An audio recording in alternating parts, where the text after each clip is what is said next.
much, yeah. Yeah. Not bad. It's not too boomy. What you got in it? Just some thrift shop pillow. That one sound good, man. Shannon. How you doing, I'm baby? good. How you Good to doing, see man? you, Good brother. seeing you. Yeah, long time. I know, it's been a minute.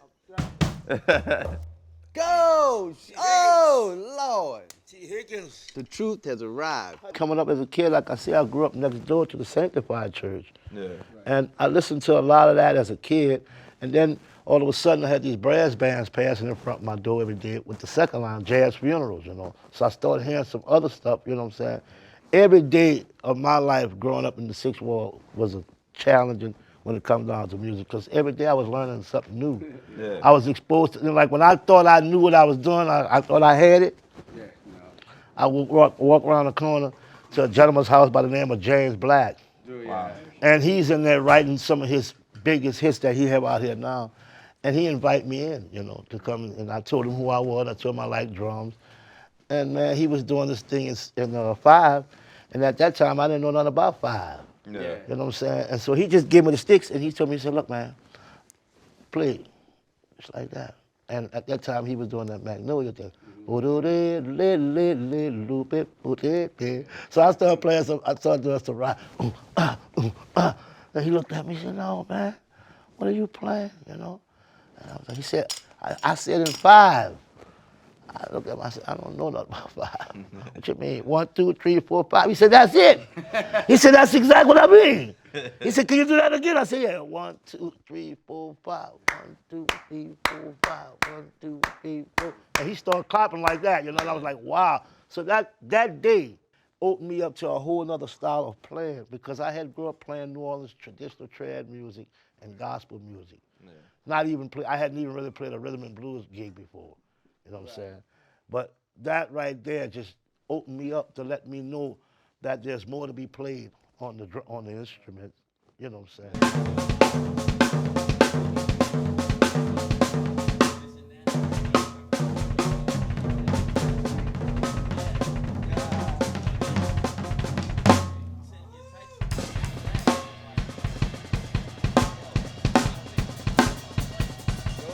The sword, boy.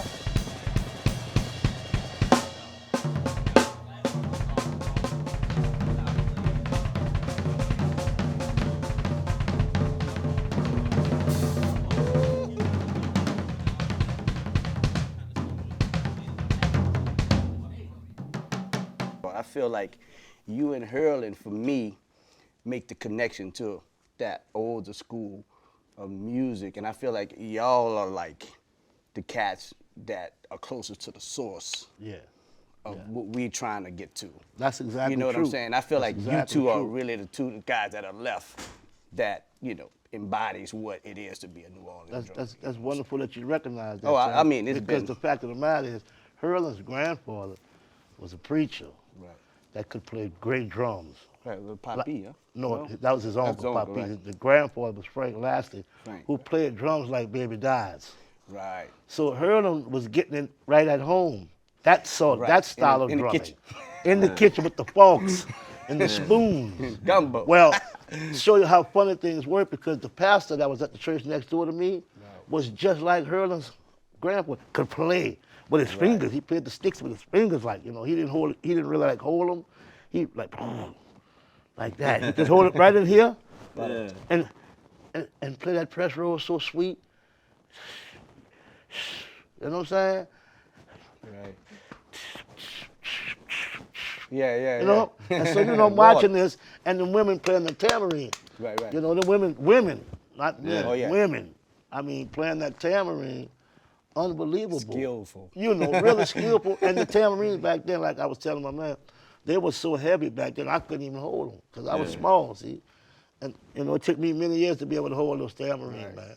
And to get that sound out of it. That's why when I play knock, I use a small one so I can kill him. You slapped the I crap try to hit him hard and wish him well.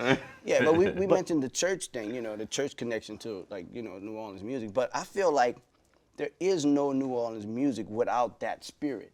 Yeah. Point blank. You know, you get all these cats trying to learn how to play second line. Okay, you could teach it rhythmically, but there's a spiritual element that where we portray and project when right. we're playing this. That's why it's so infectious and everybody can really get down to it because it's such a right. spiritual thing.